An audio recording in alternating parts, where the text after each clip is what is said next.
Ја слушнавме Васка Илиева. Продолжуваме со нашата програма посветена на македонската книжевност и историја, и поточно делото на Димитар Митрев насловено Пиринска Македонија. Продолжуваме со третиот дел од четивото, третиот и последен дел од четивото Јане Сандански, доследен стратег на македонската самостојност. Како втора и посебно изразита фаза во револуционерната повест на Јане Сандански, се јавува неговата легална политичка дејност по воведувањето во Турција на еден демократски уставен режим. Со победата на младотурската револуција, која во јули 1908 година ја урна апсолутистичката власт на Абдул Хамид, во Отоманската империја беа создадени услови за легално постоење на сите општествени и национални движења.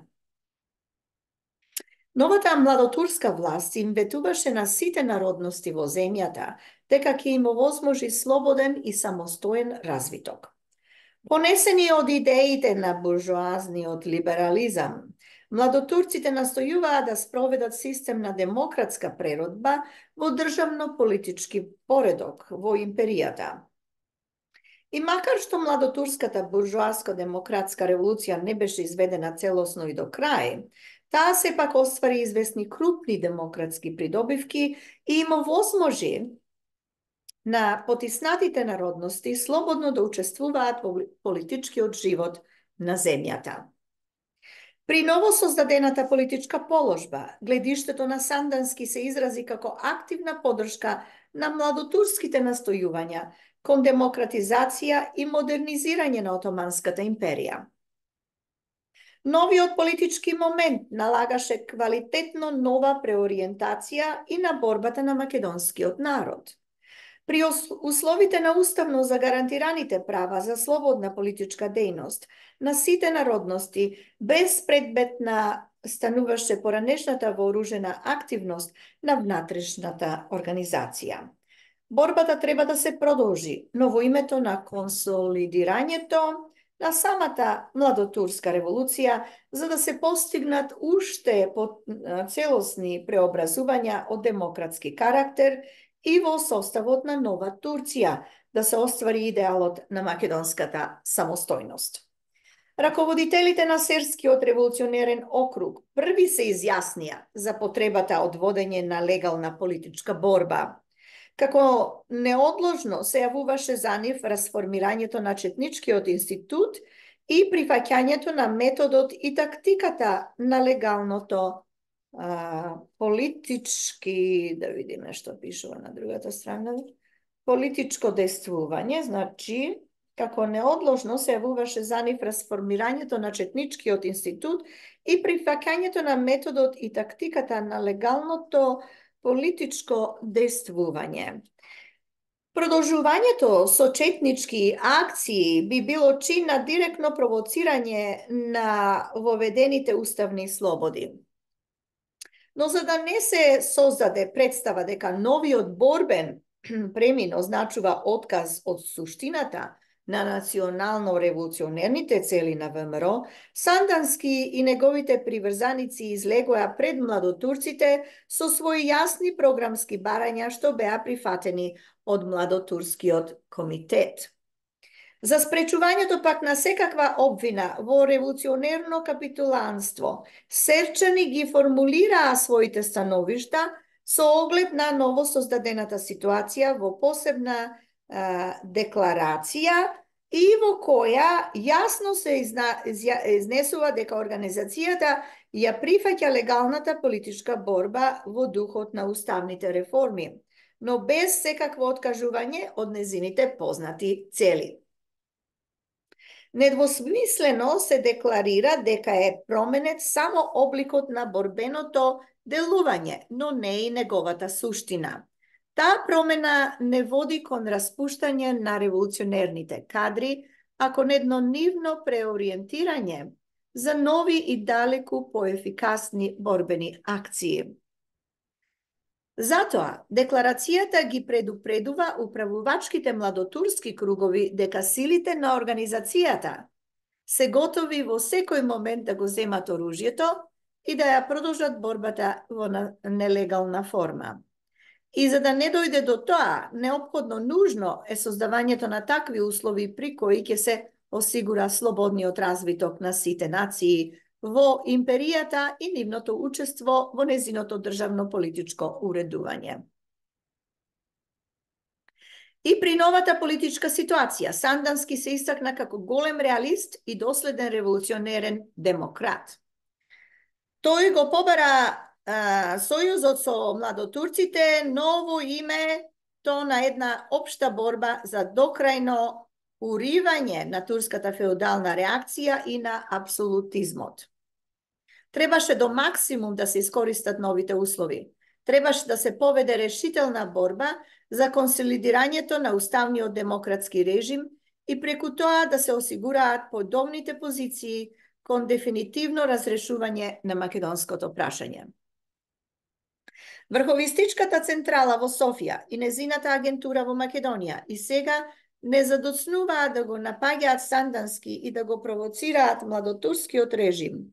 Она антилегенда изврши мистификација и во тој однос.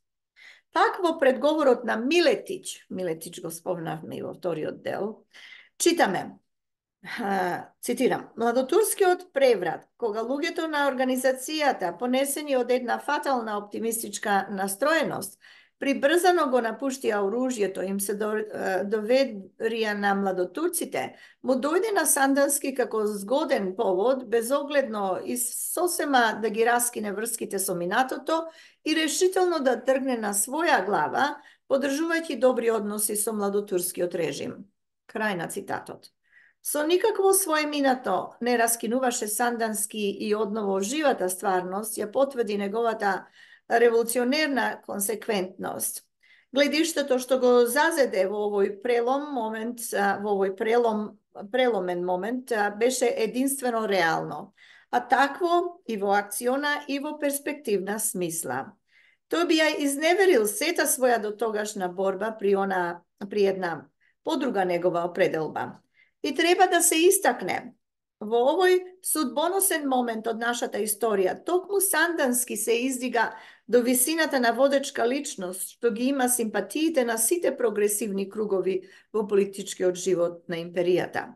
Тој сега не беше само најмаркантен застапник на македонските национални интереси, но и на сите потиснати народности што очекуваа многу од развитокот на младотурската револуција во правецот на незините се поизразити демократски преобразувања.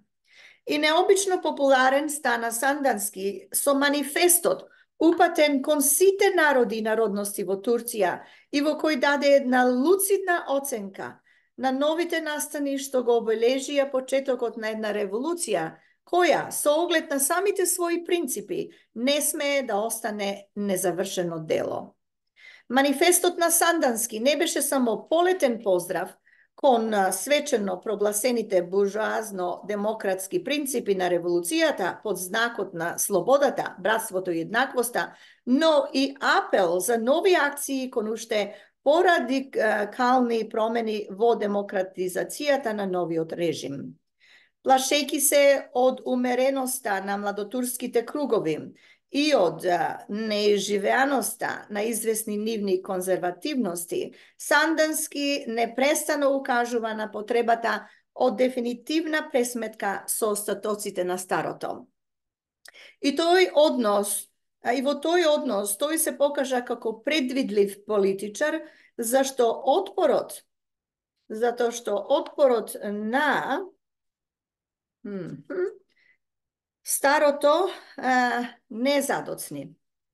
Султанската абсолютистичка Карамила се обиде во 1909 година да изврши контрареволуционерен преврат и во неговото задушување од решително значење беше учеството на македонските револуционерни одреди под командата на Сандански. Во тие крвави цариградски битки стана јасно дека ВМРО не капитулирала како борбена сила и дека во најопасни моменти незината бојна готовност знае како да се изрази. А и прогресивните кругови на младотурците знаеа што добиваат со поддршката на револуционер од величината на Сандански. И неговото име се разнесуваше по улиците на Цариград како бојно знаме на револуцијата, која победи по втор пат. И се обележи капитулацијата на Абдул Хамид, како уште една врвна акција на македонската национална револуција. И тоа е вториот и уште посугестивен случај низ кој Сандански се истакна како водечки двигател на најреволуционерните потези во време траењето на хуриетот. По таа нова револуционерна победа, Сандански го даде сигналот за отпочнување на битка за вистински реформи во животот на Нова Турција. Од крупни зборови за идеите на демократијата да се премине кон дела за нивно оживотворување. По остварените права за слободно политичко дејствување треба да се навлезе во фаза на реформи за подобрување социјалната и економската положба на масите. Во однос на потиснатите народности треба да се оди уште понатаму, до целосно реализирање на нивните национални права. Така се зароди кај Сандански идејата за создавање едно широко политичко движење на македонскиот народ со јасна програма и јасни цели во неговата легална борба. По иницијатива на Сандански беше формирана во 1909 година Народната федеративна партија, која ги обединуваше сите најпрогресивни сили на бившата внатрешна организација. Во раководството на таа прва македонска политичка партија од легален облик влегуваа истакнати поборници за македонската самостојност и за целосни демократски придобивки. Основните поставки во програмата на Федеративната партија се изразуваа во барања за федеративно устројство на Отоманската империја, во која да се формираат посебни и рамноправни автономни единици за разрешување на аграрното прашање, за прераснување на политичката демократија во социјална и економска, со потискување на експлоататорските категории и за будно противпоставување на внатрешните и надворешните ретроградни и конзервативни сили што го саботираа и на разни начини го спречуваа револуционерниот развиток на Нова Турција. Тоа беше една радикална програма што одговараше на животната заинтересираност на основните маси во империјата и им нудеше на национално обесправените народности долго очекувани перспективи. И нема сомневање дека при реализирањето на една таква програма ќе се дојдеше до разрешувањето на македонското прашање. Принципот на федеративноста, овој стожарен пункт во платформата на новата партија, го вклучуваше во себе сувереното легитимирање на Македонија како посебна единица на идната Источна Федерација. И во активна поддршка на таа во моментот единствено спасоносна проекција се најдоа видните македонски револуционери Ѓорче Петров, Пере Тошев, Туше Деливанов и воопшто немаше вистински македонски револуционер што не ја споделуваше водечката политичка насоченост на новата борба на Сандански.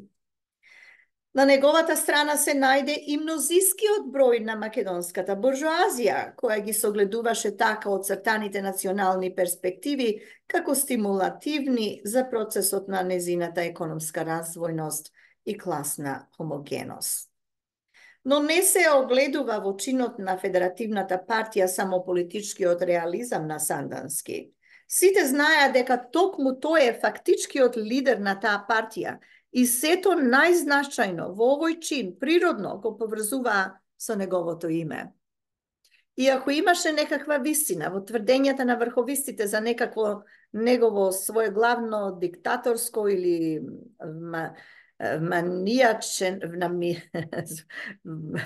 манијачена лична амбициозност, таа неизбежно ќе се изразеше во видот на превосходен шефовски феномен.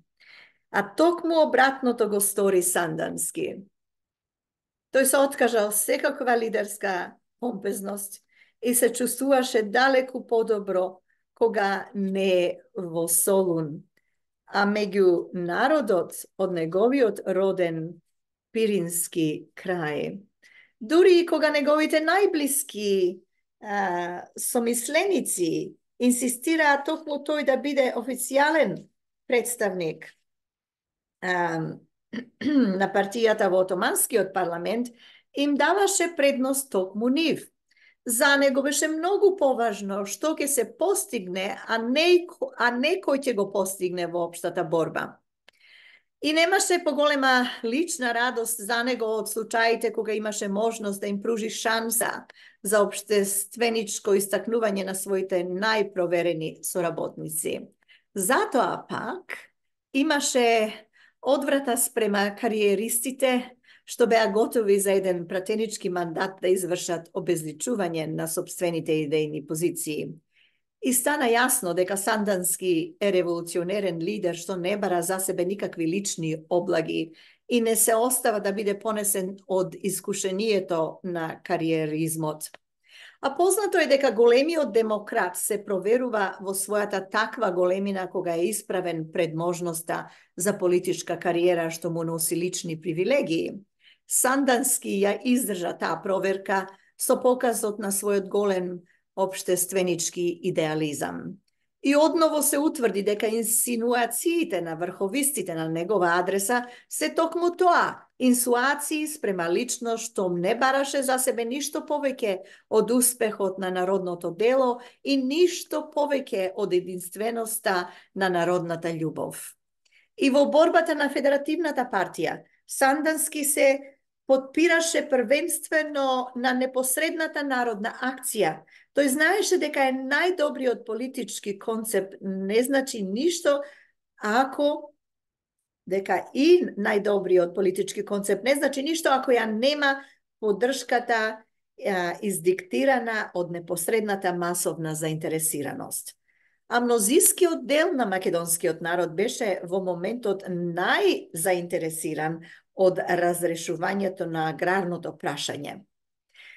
И бидејќи младотурската влада се покажа лабилна спрема тоа, навистина најболно прашање, Сандански се зафати со организирањето на масите за најрешителни битки кон остварувањето на ветувањата дека земјата ќе им припадне на тие што ја работат.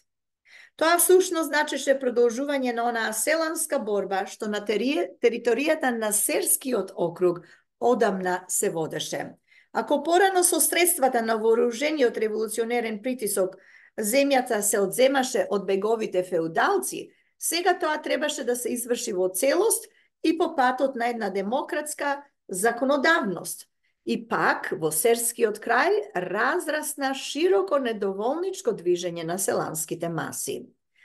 Преку серија од протестни митинзи, селаните бараа од владата да ги задоволи нивните оправдани интереси за спроведувањето на целосна аграрна реформа. И познато е колку силен беше ефектот од селанското движење предводено од Сандански. Дипломатските представници на соседите на Македонија, балкански држави се најдоа во паника од евентуалното задоволување на селанските барања. Грчкиот конзул во Серес, Антонио Санктурис, директно предупредува во своите извештаи за непосредно опасните последици од разрешувањето на аграрното прашање во врска со грчките претензии за Македонија. И просто зачудуваат овие извештаи по својата крајно автентична аналитичност и луцидна предвидливост. Санктурис пишува, цитирам: главно преку митинците, како и со други действија, влијанието на Сандански е сериозно пораснато. Македонците го сфатиле како нешто сосема реално големиот и пеколен план на аграрното прашање, чиј што успех ќе биде за нив вистинска победа. а за нас конечен пораз, рекол Гркот. Македонците, имајќи го предвид и она што станува со другите држави, така ги дотерале работите што му дале на аграрното прашање во Македонија национален карактер. И еднаш остварен планот на Сандански, како што нажалост покажуваат работите, последиците ќе бидат ужасни, рекол Гркот.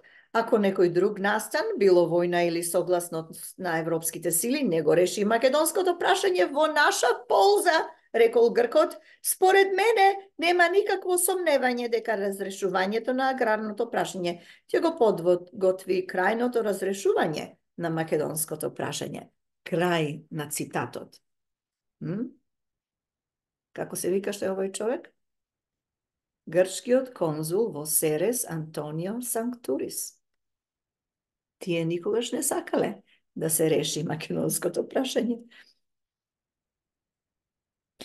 Сосема вистината во своите констатации, анализата на Санктурис представува всушност блескава потврда за онаа вонредна реалистичност со која Сандански пристапува кон акционото разрешување на македонското прашање. Тоа е толку поважно кога се има во вид дека и некои наши историографи не само што не достигнале до таква оценка, туку и се сомневаат во карактерот на нашето национално револуционерно движење, како чин на едно буржоазно демократска револуција. А таа пак револуција е незамислива без разрешувањето на аграрното прашање и незината ефикасност најопипливо се огледува во актот на тоа разрешување. Уште во она време, Санктурис, тој е Гркот, го согледал она што се уште не е согледано од нашата историографија, но поважно во случајов е истакнувањето на Сандански како мајстор на такви револуционерни акции, што превосходно го вршат она што го врши секоја класична буржоаско-демократска револуција. Согледано од Санктурис, добија еден уште подецидиран ефект кога се знае дека во Серскиот округ битката за задоволувањето на основните селански маси отпочнува уште во процесот на вооружената борба.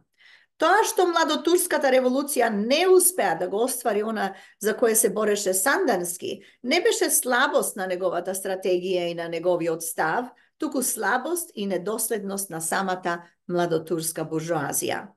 Вистината е во тоа дека токму Сандански ги подготвуваше работите така што да се дојде при услови на задлабочување на револуционерниот процес во земјата, до остварувањето на македонската самостојност, до она што беше крајна цел на неговото живење. Но вистината е и во тоа што на самите владеачки младотурски кругови им пречеше од страна на големите европски сили, денешна Европска Унија, и од нивните балкански експоненти да бидат далеку порадикални во своите револуционерни потези. И пак основната пречка доаѓаше од диверзијата на великобугарскиот врховизам. Агентурата на великобугарскиот врховизам во Македонија го саботираше младотурскиот револуционерен преврат уште во самиот негов зародиш. Предводникот на таа агентура, Христо Манев, во мугрите на револуцијата го почна својот контрареволуционерен заговор. Тој му се противстави на легализирањето на четите на внатрешната организација и кога со тоа не успеа, ги создаде така наречените конституциони клубови, што беа една бескрупулозна опозиција и спрема Федеративната партија и спрема младотурската власт. И кога масите на македонскиот народ под водство на Сандански поведоа решителна борба за остварување на својата национална самостојност, великобугарските врховисти обновија дејноста на својот провокаторски тероризам. Таа дејност се изразуваше во атентати што ги вршеа бандите на Тодор Александров врз мирното турско население, за да се предизвика одново реакцијата на турскиот верски фанатизам. Тоа беше една одвратна перфидност која создаваше нови крвави вражди помеѓу муслиманското и христијанското население во Македонија. Турците се подадоа на тие перфидни провокации и место да го убрзат, тие самите го задржуваа за длабочувањето на револуционерниот процес. Стравот дека во условите на младотурскиот уставен режим, македонскиот народ се наоѓа најблизу до разрешувањето на своето национално прашање, ги засилуваше акциите на Кобуршка Бугарија за подготовка на воениот напад против Турција. Од тој страв, такви акции презедоа и владите во Атина и Белград. Така се создаде оној Балкански сојуз, кој што не беше ништо друго, освен заговорнички план за идната тројна поделба на Македонија. Пишува авторот Димитар Митрев во неговата книга Пиринска Македонија. Општата опасност од легитимирањето на Македонија како автономна единица во Источната Федерација за која се бореа сите прогресивни сили во Отоманската империја и најрадикалните младотурци ги зближи оние што години наред водеа меѓусебна битка за превласт на своето влијание во Македонија. И стана јасно зошто Сандански предупредуваше за таа опасност уште во првите денови на младотурската победа. Ништо случајно и во тоа што великобугарските врховисти извршија во текот на една година 2 атентата врз животот на Сандански. Со своите загрижени предупредувања кон младотурците и со инсистирањето да се оди уште понатаму во правецот на револуционерните преобразувања, Сандански, ќе видиме што вели авторот на следната страница. Ќе повториме таа реченица, да, овие листови се малку залепени. Простете. Значи, со своите загрижени предупредувања кон младотурците и со инсистирањето да се оди уште понатаму во правецот на револуционерните преобразувања, Сандански беше далеку поопасен за великобугарскиот врховизам од самите младотурци. Предвидувањата на Сандански се исполнија и овој пат. Заговорот на Балканскиот сојуз доведе до Балканската војна и до нејзините фатални последици. Под видот на таа божемна ослободителна војна се оствари најстрашната национална катастрофа што ја доживеа македонскиот народ во својата историја. Но историографијата со право го постава прашањето зошто во една таква војна зеде учество и самиот македонски народ. И тоа на страната на заговорниците против неговата целосност и самостојност. Некои историографи се прашуваат зошто и самиот Сандански зеде учество со своите одреди на страната на балканските сојузници. И во однос на тие прашања, историската вистина треба да се бара во консеквентниот политички реализам на Сандански. Објавувањето на војната беше еден свршен чин, а паролата во чие име се објави, таа беше под знакот на ослободувањето на Македонија. Сандански настојуваше со учество во војната да се оствари еден актив од страна на самиот македонски народ во името на неговото самоослободување. Логиката на подпирањето на сопствените сили не беше одсутна и во таа ситуација. Македонскиот народ и сега требаше да покаже дека не може да биде индиферентен кон својата сопствена судбина, да покаже дека и самиот се бори за своето ослободување. Ни народот, ни Сандански не изневерија на себе. Карактеристичен е податокот дека на еден банкет од страна на бугарскиот генерал Тодоров, на кој бил поканет и Сандански, поради успехот на неговите одреди во војните дејствија, здравицата што ја одржува Сандански завршува со зборовите, цитирам: "Да пиеме за утрешна слободна и автономна Македонија, за која се борат и даваат скапи жртви сојузените балкански народи." Крај на цитатот. Во лицето на перфидниот непријател е искажана вистината за стварното учество на македонскиот народ во една војна која го декларираше неговото идно ослободување. Тројната поделба на Македонија, најтешкиот удар во судбината на македонскиот народ, беше таков удар и за самиот Сандански. Тој се врати одново во својот пирински крај, потиснат од тешка разочараност, но не и со отказ од нови борби. Разочараноста брзо прерасна во решеност за казнувањето на главниот виновник за тешката народна трагедија. Исполнет со бескрајна омраза спрема злочинечката политика на Фердинанд Кобуршки. Сандански се зафати со планот за неговото ликвидирање. Тоа не значеше акт на лична освета или на индивидуален терор, бидејќи личниот режим на величеството најбрутално ги задушуваше силите на бугарската демократија. Збор беше за акција со која требаше да се избегнат нови катастрофи и за македонскиот и за бугарскиот народ. А беше јасно дека ќе се дојде до нив, зашто Фердинанд убрзано го подготвуваше учеството на Бугарија во веќе отпочнатата светска војна. Писателот зборува за Фердинанд, кој што бил царот на Австро-Унгарската империја. Сандански влегува во преговори со лидерите на бугарските леви партии за ликвидирањето на омразениот Кобург и за воведувањето во земјата на вистински демократски режим.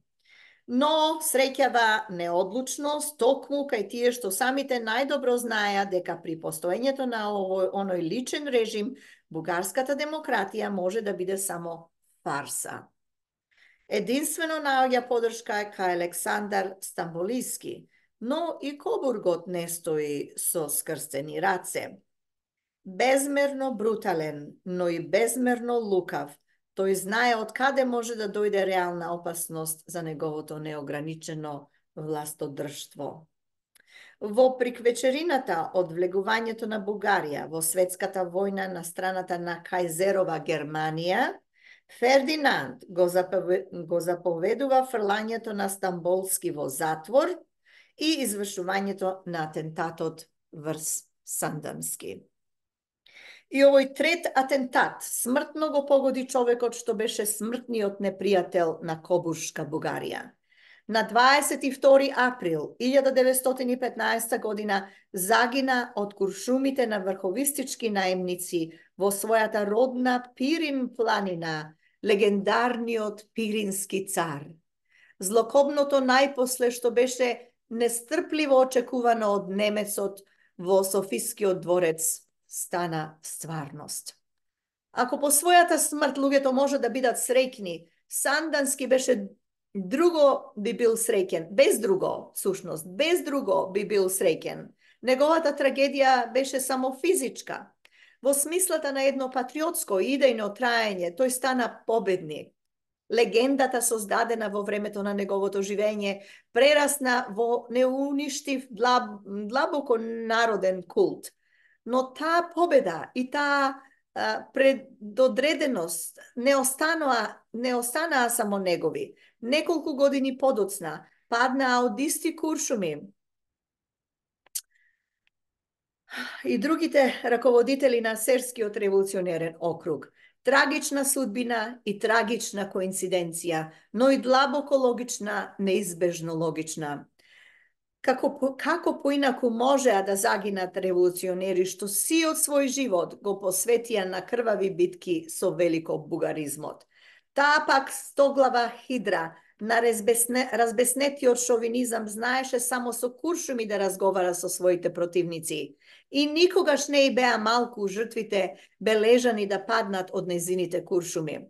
Но незината незаситеност со крвта на санданистите најавтентично го обесмрти нивното дело и се крие во завршната драма на на санданистичките предводници смислата на нивниот аманет за докрајна борба против нивните убици. Борба против онаа политика која се покажа злочинечка и за македонскиот и за бугарскиот народ. Тој аманет значеше поздрав кон оние што ќе ја продолжат борбата за самостојноста на македонскиот народ до незиниот победнички чин. И Сандански стана знаме на идните македонски генерации во нивните нови битки кон остварувањето на идеалите за кои паднаа и тој и хероите од неговата до смрт верна серска плејада. Ете, тоа беше четивото посветено на Јане Сандански. Има многу да се научи од ова дело на Димитар Митрев. Ви препорачувам ако да ги следите сите емисии од почетокот, кога од самиот почеток на програмава во Фокус посветена на ова дело и ги пратите четиво по четиво. Секое четиво има посебна снимка. Некои четива се поделени во неколку дела, само заради тоа што се премногу долги и јас не би сакала да ве замарам со долги снимки, затоа ги поделивме на неколку делови и препорачувам да го следите првиот, па потоа вториот и потоа и третиот дел од ова четиво со кое се запознавме многу повеќе со Јане Сандански и неговиот идеал, неговата борба, неговата љубов кон својот народ, македонскиот народ, а и почита кон другите народи и народности што живееле во тоа време на територијата на Пиринска Македонија и пошироко. Следниот пат ќе се запознаеме со Димо Хаџидимов, идеолог на македонската левица. Значи, Димо Хаџидимов, идеолог на македонската левица. Ете, тоа беше за денес. Да повторам уште еднаш, програма посветена на македонската книжевност и историја, поточно делото Пиринска Македонија, чиј писател е Димитар Митрев. Јас, Силвана Павловска, ви благодарам за вашето внимание. Од мене и од програмата во Фокус се гледаме и слушаме следниот пат.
Stojan si nemal si